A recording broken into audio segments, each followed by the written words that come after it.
I talk to a lot of business owners. I work with a lot of CHROs, business leaders, and I was just getting an absolute influx of calls. What do we do? How do we do this? I also work with a team of about 10 entrepreneurs here in Southeastern Michigan that are just struggling. I think we all are having issues. And the question kept coming up as leaders or as either business leaders or as HR leaders, what do we need to do in a time like this pandemic to try to keep things together? I mean, we know there's going to be businesses that go out. We know that there's going to be people that are laid off, let go, and so on. But in the meantime, how do we do leadership in this time of crisis? Now, the things that I'm going to share over the next 4 weeks are not out of a book. They're not philosophical. I went through, and my team went through what happened in 2008. We went through, some of us, the dot-com bubble in 2001.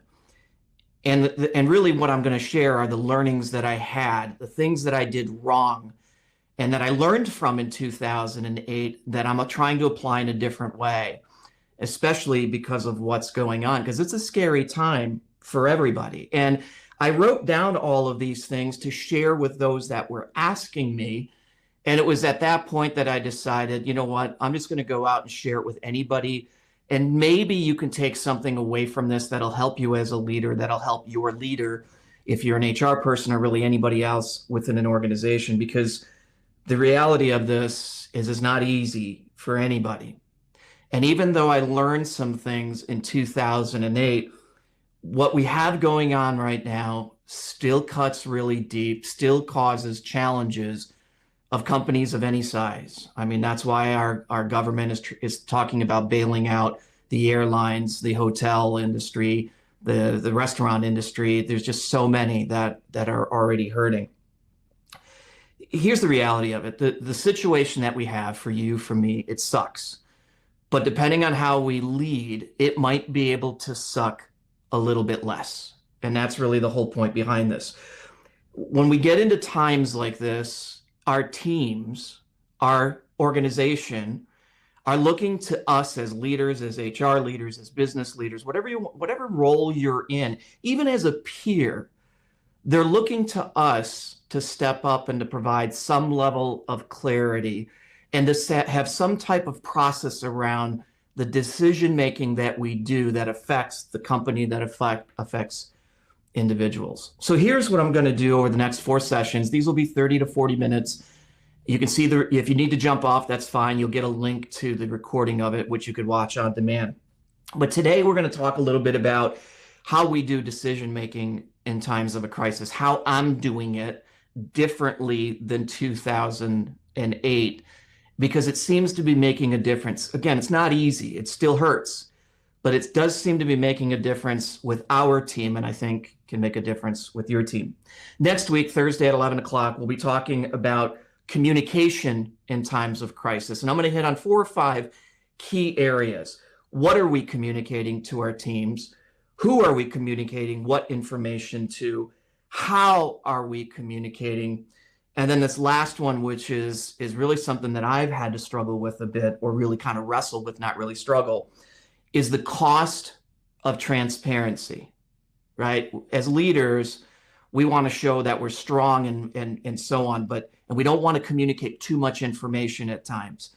And that's how I played in 2008. And if you see any of the comments from my team online, on LinkedIn or on Facebook, you can see that we've taken a very different approach here in 2020 and are really sharing just about everything. And why is that? And we'll talk about that. The third week, we'll talk about, okay, everybody's remote now. We were not in a situation where we had a lot of people working remote. We had to make the call, and within 24 hours, we had to get people to their homes. We had to get them laptops, those that didn't have it. Luckily, we have the technology infrastructure to do it. But then now what? How do you, as a leader or leaders within your organization, continue to maintain that connection, inspire your teams to perform, maintain, or even increase productivity? We have found that we're at least at par, if not better than we were when we were all sitting here in one of our multiple offices. And then what happens after the pandemic? does this remote working stay for those organizations that didn't traditionally do it. We'll be talking and looking at all of that. And some of this is just my own perspective. Keep that in mind. And then the last of the 4 sessions, as I have them laid out right now, is planning for leadership after the pandemic. What happens when this is gone? I mean, I take it from a biblical perspective, right? It's kind of, this too shall pass. That was all the way from back then.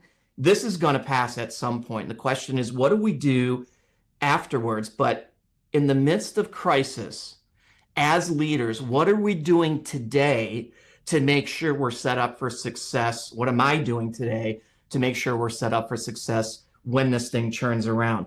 And then how do we find and how are we looking at creating opportunities in the midst of crisis? So that'll be week number 4. Depending on if there's more coming up, I'm happy to continue the series if it's helpful to you. But again, keep in mind that this is kind of from my perspective. So let's jump into this thing so I can at least hit the 5 points I want to make sure we get across today. Number 1 is this decision-making in times of crisis. 2 weeks ago, I'm looking around as if there's somebody in my office here. There's not. 2 weeks ago, we were on track to have the best year ever at Qualigence International and the Recruitment Education Institute. And we were doing some cool stuff. We had 2 sessions going where I was training our executive team on leadership principles, and then opened up a second class to a broader team of those that were either emerging leaders, new leaders, or just wanted to increase their leadership ability. We were adding sales team members. We were doing all kinds of really cool stuff about maybe 2.5 weeks ago. And then in 10 days, you know the story, right? You're living it right now. Everything basically fell apart. But here's the thing. Even in the midst of all this falling apart, as leaders, as anybody really within any organization, leadership doesn't stop. It actually becomes more critical. And the focus on how we make decisions and how we look at decisions, in my opinion, becomes even more critical because people are watching. There's a saying that I've been using the last couple of days that in time, crisis in general is the great exaggerator. Meaning if you're a really strong leader or if you work for a really strong leader, usually in times of crisis, that strength, that warrior will kind of come out. And it's kind of reassuring to watch somebody. But here's the other piece of that. If we're still working on our leadership skills and abilities, which I believe we all are, the gaps that we have also get exaggerated. So crisis, to me, is the great exaggerator, both in the highs of the highs and the lows of the lows.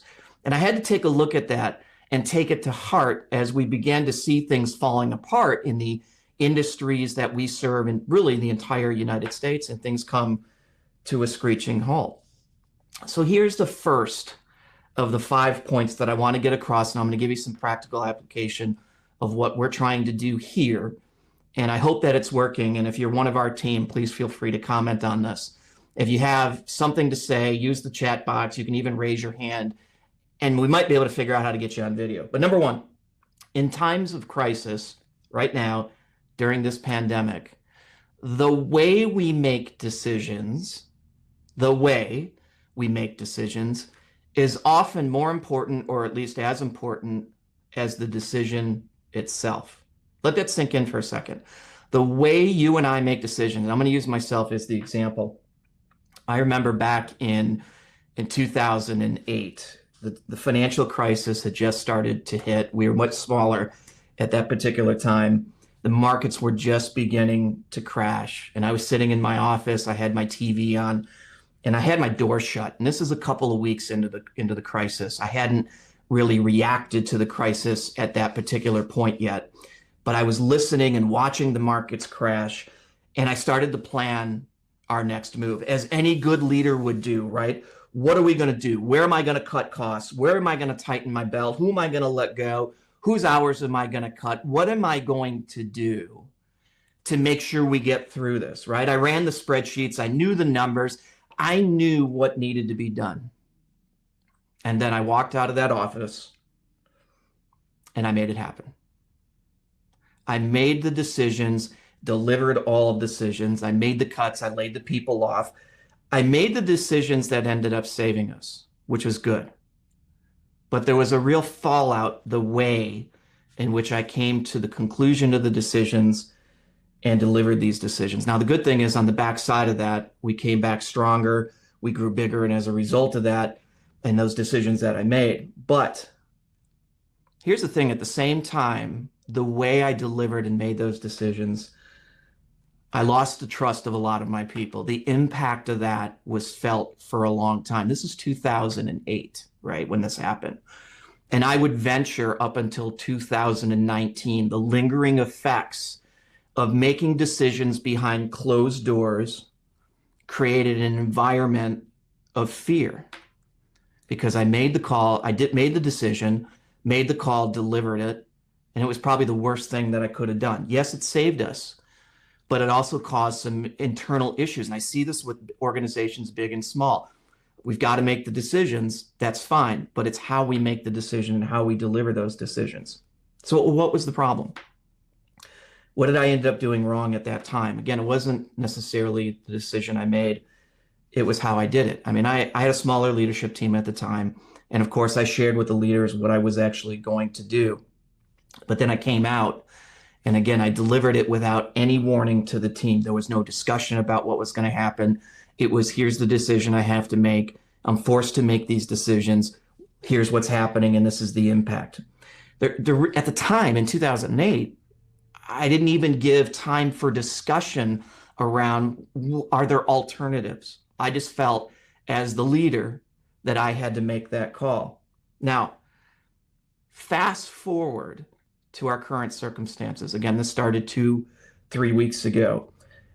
I would say that the team today here, and maybe you're feeling this as well, and the team from back then is feeling very, very different. But I took a different approach to this idea of the way in which I make decisions versus just the decision itself. And I did 3 things to get people prepared. And if you're a leader and you haven't done this, make sure you go back and do this. But number 1, I prepared the team. As soon as I got wind, or we got wind, that things were starting to slow down, some of our clients, the industries they're in, were starting to slow down, I brought the team together and started having the conversation. Look, here's what's happening. We see the spread of the pandemic, the virus that's going on. Here's the impact it could make.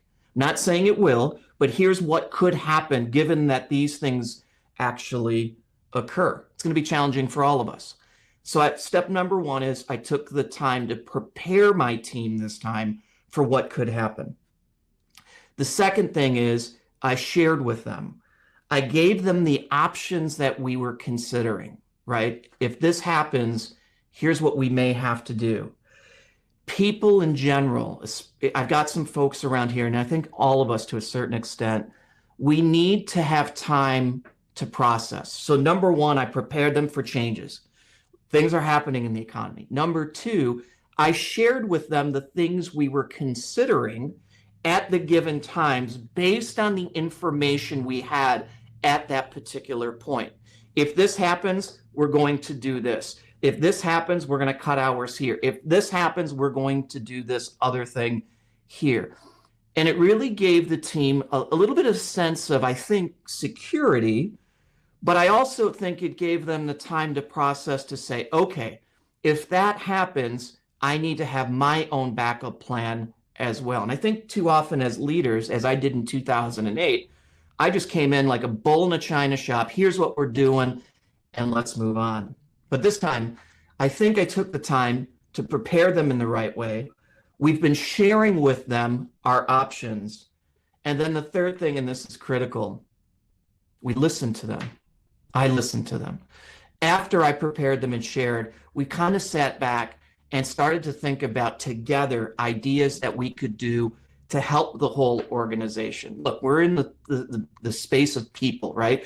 We do recruiting, we do leadership training, we do sales training, we do talent optimization, but it all comes around people in one form or another. We knew things were going to slow down, so let's listen to our people, since we're in the people business. What ideas do they have? And I got to tell you, I was shocked at how many of the team came to us because we gave them time, we prepared them, and actually gave solutions or gave potential solutions for the better of the entire organization because we gave them the time and the foresight to think about some of these things. So again, prepare them, share with them, and then listen to them before we actually act. So we got to think about how we make decisions. The way I did it back in 2008, behind a closed door, coming out, this is the way it's going to be, let's go. That doesn't build any type of long-term commitment from your team for when this thing changes. So point number two. Point number two for me is in times of crisis, your decisions don't make who you are as a leader. They reveal who you are as a leader. So if you're a leader, thinking about the way that you react, if you're working for somebody or working as part of a broader team, take a step back and what is the crisis revealing in the leader that you or leaders that you support if you're HR, that you work for if you're somewhere in the business. Let's think about this for a second. If you have a lemon and you squeeze a lemon, it's a simple example. What comes out of that lemon? Well, lemon juice, right? I like to say lemonade, but you got to add stuff to it. We want to make lemonade out of lemons. If it's orange juice and you squeeze it and you squeeze that orange, you're going to get orange juice.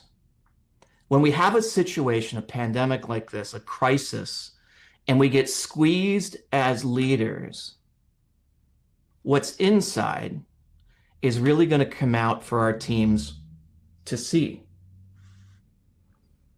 So in 2008, and I use myself as kind of the biggest example on this, I remember catching myself many, many times, and now I've heard other leaders say it here in the environment that we're in, large clients, small clients, HR folks, CEOs, this entrepreneur group that I lead and manage as well. There's nothing else I could do. That's the quote. I got to let you go. There's nothing else I can do. Back in 2008, I remember when I was letting people go, cutting hours, I had to cut pay. There was a number of things I did. Now I cut myself too, but there was a number of things that I did. But I must have said this idea of there's nothing I can do more than a dozen times. But here's the issues that I found with it and realized after the fact. When you kind of have that attitude of there's nothing I can do, number one, I have to admit that I'm incapable of making a decision. I was forced to make a decision based on all the stuff going on around me. I'm just incapable. And that's, in essence, that's the message that we're sending when we take that approach of there's just nothing I can do. What's the difference? Well, I don't know about you, but I don't want to follow a leader who isn't capable of making and sharing the tough decisions when the crisis comes up. Because think about it. People are going to see what's really inside leaders during times like this. Are you stepping up for them, or are you just saying, I don't have a choice? I don't want to follow a leader that doesn't have a choice, because we all have choice. There's an overuse saying, I use it too, but it so resonates to what's going on right now, right? We can't control what happens to us, the circumstances we find ourselves in right now, but we sure can control our response to it. So the response, it shouldn't be, at least in my opinion, this is what I did in 2008, there's just nothing I could do. The response needs to be, in light of what's going on, here's what the decisions we're thinking about, sharing it and getting some of that feedback and listening to your team is much different than saying, there's nothing I can do. I made the decision 2.5 weeks ago with my executive team to cut costs. That meant some layoffs, some brand new people that just joined us, because our clients just don't need the work right now until that comes back.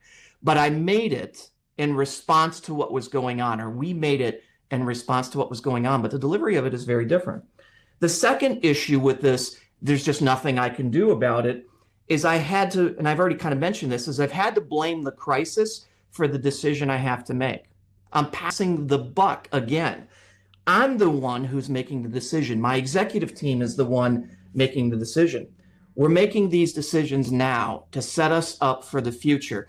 People want clarity in times of crisis. Look, I want clarity in times of crisis, meaning I got to make a decision, go with it, and be flexible about it. We're going to talk about that here in a second. But we've got to understand that people need somebody to point the direction, to say, I got your back as long as I can. I'm going to make these hard decisions to save the entire organization, to set us up for success in the future than just, I had no control, I got to let you go. I get why we do that. And I did it again in 2008, but I'm not going to make that mistake again. And it's going to be very clear. Yes, it's an unfortunate circumstance. Yes, we've got to make hard decisions, but I don't know about you. I would rather follow that leader who's willing to make the decisions, not just gives up or just seems to give up by saying, I just had to do it. There's a big difference between those. So point number one, as I mentioned, right, in times of crisis, the way we make decisions sometimes matters even more than the decision we make, but they go hand in hand. Number two, the way we make the decision reveals who we really are. It's like squeezing that orange, squeezing that lemon. We've got to keep that perspective in mind. Or your leaders, if you're supporting leaders, they need to have that perspective in mind when communicating to you, when communicating to the broader team. Which brings me to this point number three. And this one can be difficult for some because as humans, we have some natural tendencies to look out only for ourselves. So my point number three is this: in times of crisis, it's your decision. Is your decision based on purpose, or is the decision showing your purpose? Now, let me explain what I mean. What's the litmus test that you use as a leader, as an individual, when making your decision? What's the criteria that you use, especially in the business context? I can't say in your personal life because it changes the game quite a bit. But as a leader or supporting leaders to make decisions, what's the litmus test that you used? So think about from a military perspective. If you think about a SEAL team or some type of special forces, or really anybody in the military, the number one thing at hand that they use as the litmus test to put all of their decisions against is the mission. Does this support the mission? That's kind of number one in the pecking order. Number two is, what does this mean to the team? We don't want to lose a team member, but unfortunately, and I hate to even say this, there are times where it happens in order to make sure that we accomplish the mission. And then third is the individual.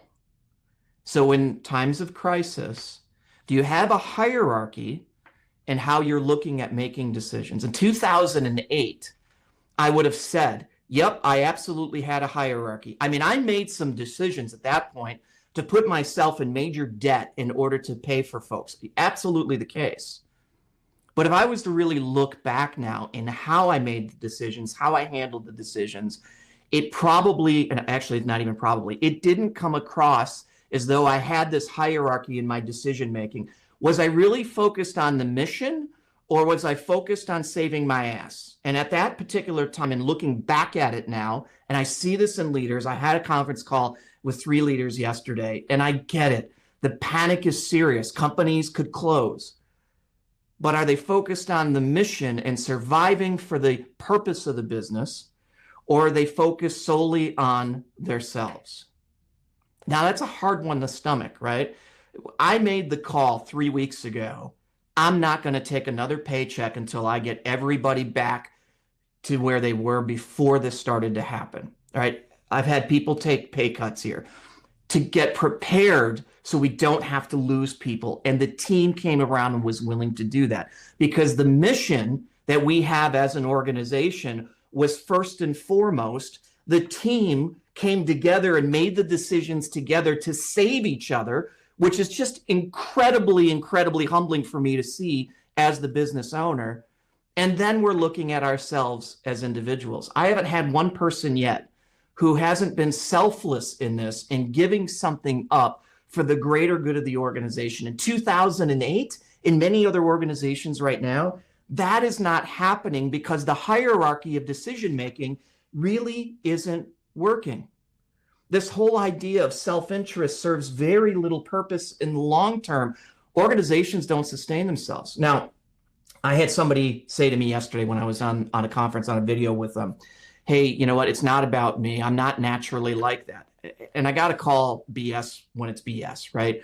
We all have a tendency to have this self-focused as leaders. I'm talking leaders, right? We have our teams to worry about. We have our companies to worry about.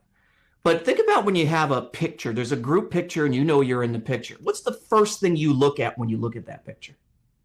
You look at yourself, I look at myself, and if I like the way that I look, if you like the way that you look, right, it's a great picture. Even if somebody else has their mouth open, their eyes closed, making some funny face, we have a natural tendency to look at ourselves first. But in the long run in businesses, that doesn't work. It may work for the short term, but to build that long-term experience where your team will come around you, where your team wants to be part of your organization long-term, you've got to put your purpose, your people first. What's the mission? Who's the team? And this is hard to say when an individual, a sole proprietor, an entrepreneur is suffering, is struggling from a financial perspective. I'm not saying don't make the cuts. We did it. I'm not saying don't make the hard decisions and cut comp or cut hours or get rid of expenses or do something drastic. When it's appropriate to do, it's appropriate to do. But are you doing it to maintain your own lifestyle? And I would say that, although I don't think I maintained my own lifestyle, I kind of had that in the back of my mind in 2008. Now, these guys that I was talking to yesterday, two of them, I got that out of them. It was, what does it mean to me versus what does it mean to us? And I've taken a very different approach. We need to be intentional at this point about putting our teams before ourselves for the long-term viability of the organization. Yes, we need to make the decisions to make sure that the organization will actually survive. I get that, and I agree with that wholeheartedly. So that's point number 3. Point number 4, stick with me here. I just got 2 more, and then I want to wrap this up so that you've got some time to ask questions if you want to. Raise your hand. There's a little button that says speak. If you want to actually come on video, we'll try to get it to work. I don't know. But this one is another interesting one to me, and I had to reflect on this. And as I was sharing with some of my clients that were struggling with this idea of failure, either perceived failure or real failure in light of the pandemic and the decisions that we're making, I had to kind of take a step back before I answered and say, how am I making decisions? And how is it different today than it was in 2008? You know, what's happening when I think about this idea of failure? And here's how I laid it out. In times of crisis, like now, during this pandemic, failure in decision-making, follow me with this, failure in decision-making is determined by where you choose to stop. Let me give you an example of what I mean by this. First of all, doesn't matter who you are, every one of us makes bad decisions. We know that, right? But successful leaders, successful people in general, have a tendency to course correct very quickly. Make a bad decision, course correct. Make a bad decision, course correct. You could make a bunch of them in a row, but you got to be constantly course correcting. Failure comes when you don't course correct and you stop. And that's the fear a lot of us as leaders had. Now think about, let me go back to 2008 again, right? I didn't get ahead of what was going on. I saw the signs of the economy starting to slow down, our clients starting to pull back, the need of saving cash at that point for our clients was critical. But I waited to the last minute to try to get as much out of my team as I could up until the last minute. And that was my first mistake. I wanted to get the most out of the situation and keep the team going. But then at that point, I had to make the call, cut people, lay people off, cut costs and so forth. What happened is I made this false assumption that this one decision and this one action was the best approach. I thought I had to make the call, be done. At that point, as I said earlier, forced to make the call, forced to respond in a certain way and be done. And to me, that was failure. I look at it very differently today, and it ties in to how we're managing through this crisis itself.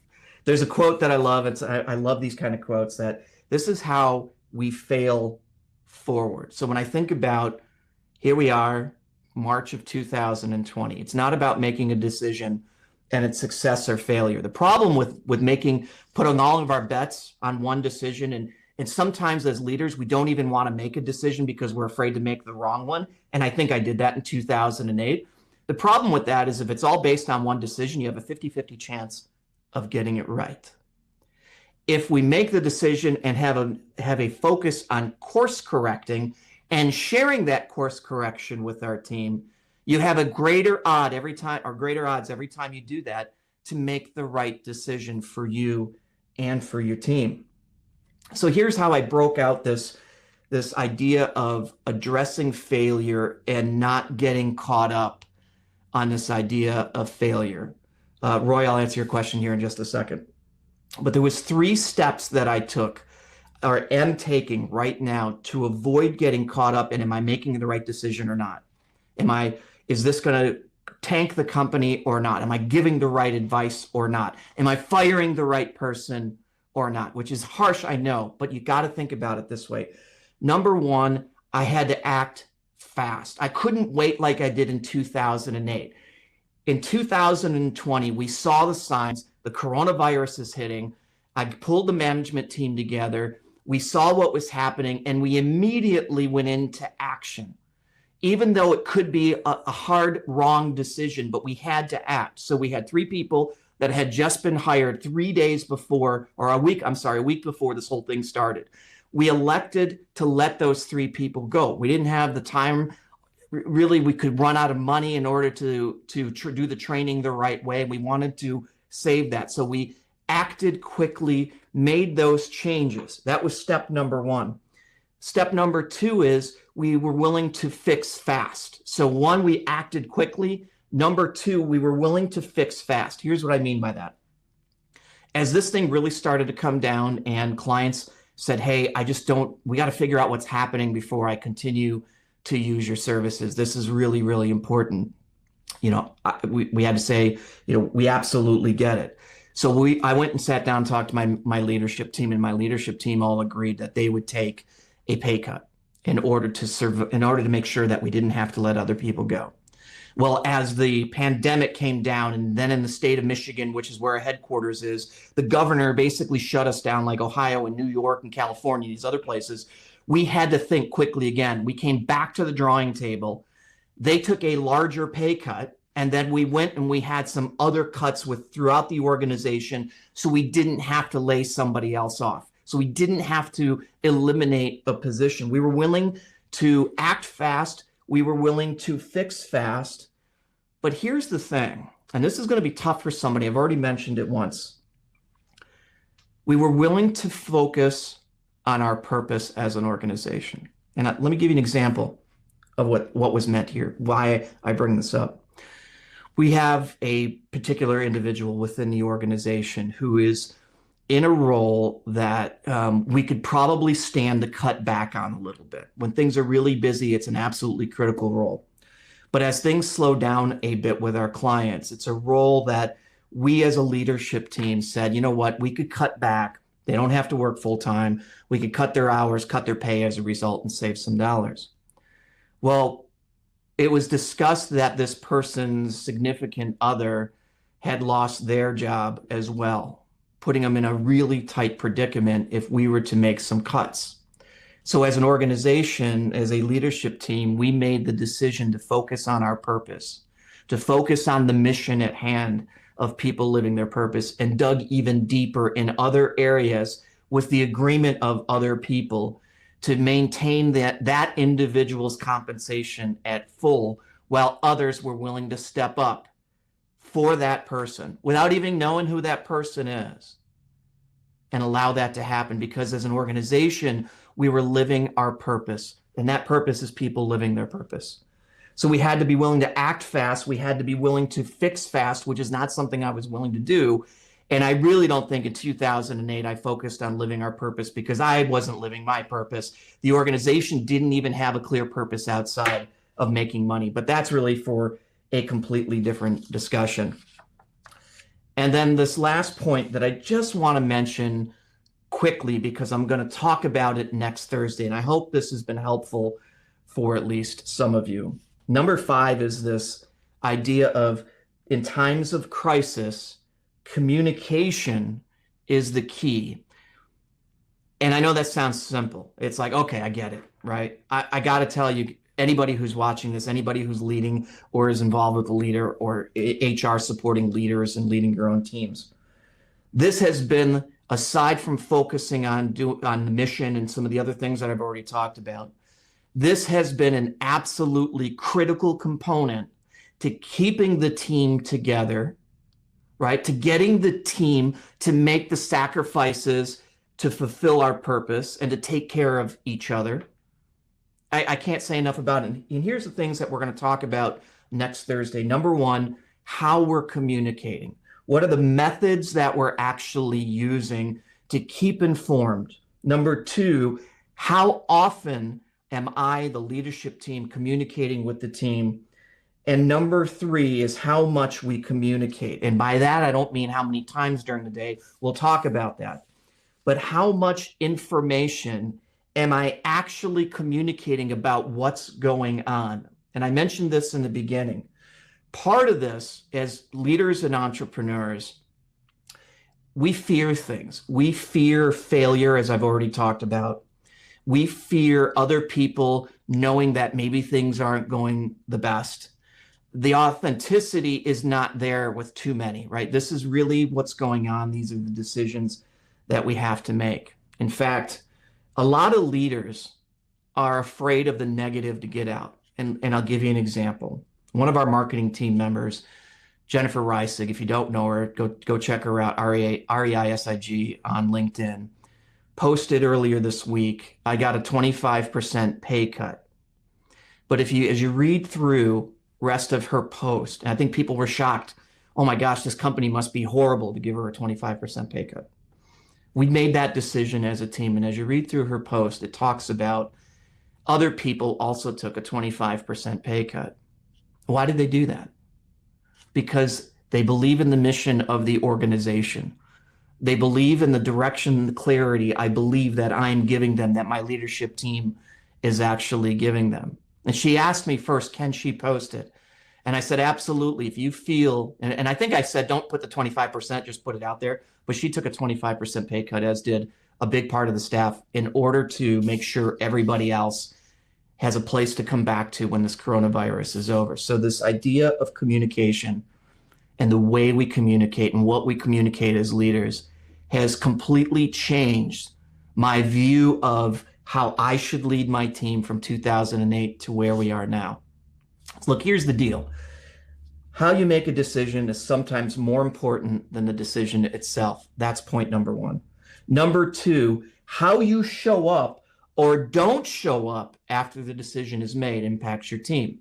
Remember, that's where I talked about, is it, I just had to make the choice. I don't have any control in the situation. That's very different than saying, based on what's happening, I am making the decision to let you go or to cut your hours, or together we're going to make the decision to cut our hours in order to make sure that the company survives. In a time of crisis, the mission and the team come first. Point number 3, crisis will show them what's really inside of their leader. My team will see what's really inside of me. I'm getting squeezed right now. We all are as business owners. There's nothing to be ashamed of.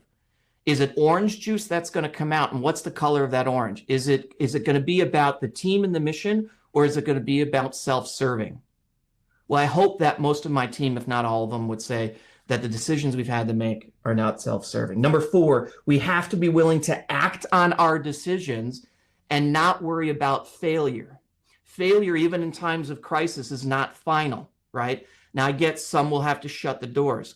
But even beyond that, if they're an entrepreneur once, chances are they'll be an entrepreneur again. And I don't minimize that. I don't want that to happen to me. I don't want that to happen to anybody else.